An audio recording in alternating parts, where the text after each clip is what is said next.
జగన్ని టార్గెట్ చేస్తూ షర్మిల మరొకసారి తీవ్రస్థాయిలో విరుచుకుపడ్డారు. అత్త మీద కోపం దుత్త మీద చూపించినట్టుంది వైసీపీ అధ్యక్షులు వైఎస్ జగన్మోహన్ రెడ్డి గారి తీరు.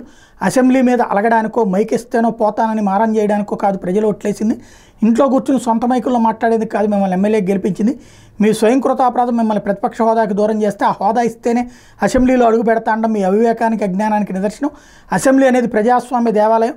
ప్రజల పట్ల ప్రజా సమస్యల పట్ల అధికార పక్షాన్ని నిలదీసేందుకు ప్రజలు ఇచ్చే గొప్ప అవకాశం. కూటమి ప్రభుత్వం ఇచ్చిన సూపర్ 6 హామీలకు దిక్కు లేదు. మేనిఫెస్టోలో ఇచ్చిన హామీల అమలుకు నోచుకోలేదు.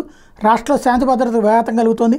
మహిళలపై దాడులు ఆగడం లేదు. ఇసుక మాఫియా రాజ్యం వెళ్తోంది. బెల్ట్ షాపుల దందాన్ని అరికట్టలేదు. 5 నెలలైన ఒక్క ఉద్యోగం భర్తీ కాలేదు. రోజు రోజుకి నిరుద్యోగం పెరుగుతోంది. ప్రభుత్వ వైఫల్యాలపై ప్రజా గొంతుకయ్యే అవకాశం వైసీపీకి ప్రజలు ఇస్తే ప్రతిపక్షం ఇస్తేనే వస్తామంటాం సిగ్గుచేటు.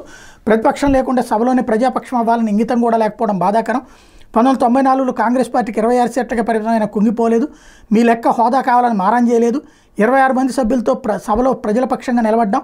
ఎన్నో సమస్యలపై ఆనాటి టీడీపీ ప్రభుత్వానికి చుక్కలు చూపించింది కాంగ్రెస్ పార్టీ. 2014లో కేంద్రంలో 44 సీట్లకే పరిమితమైన 2019లో 52 సీట్లే వచ్చిన ప్రతిపక్ష హోదా కావాలని అడగలేదు. హోదా లేకున్న రాహుల్ గాంధీ గారు, మల్లికార్జున ఖర్గే గారు ప్రజా సమస్యలపై తమ గొంతు వినిపించారు. నియంత మోడీ నిర్లక్ష్యాన్ని ఎండగట్టారు. దేశ ప్రజల సమస్యలపై కాంగ్రెస్ గొంతుగా మారింది. ఇప్పటికైనా మీ పిచ్చితనాన్ని పక్కన పెట్టి అసెంబ్లీకి వెళ్ళండి. కూటమి నిర్లక్ష్యాన్ని ఎండగట్టండి. అసెంబ్లీకి వెళ్ళే దమ్ము ధైర్యం లేకుండా వైసీపీ శాసనసభాపక్షం మొత్తం రాజీనామాలు చేయండి. అప్పుడు ఇంట్లో కాదు ఎక్కడైనా కూర్చుని తాపిగా మాట్లాడుకోండి అని పిలుపునిచ్చారు. ఇంకో పక్కన అసెంబ్లీ బయట స్పందించాల్సిన అంశాలని జగన్ ఇంట్లో సమీక్షిస్తూ ఉన్నారు.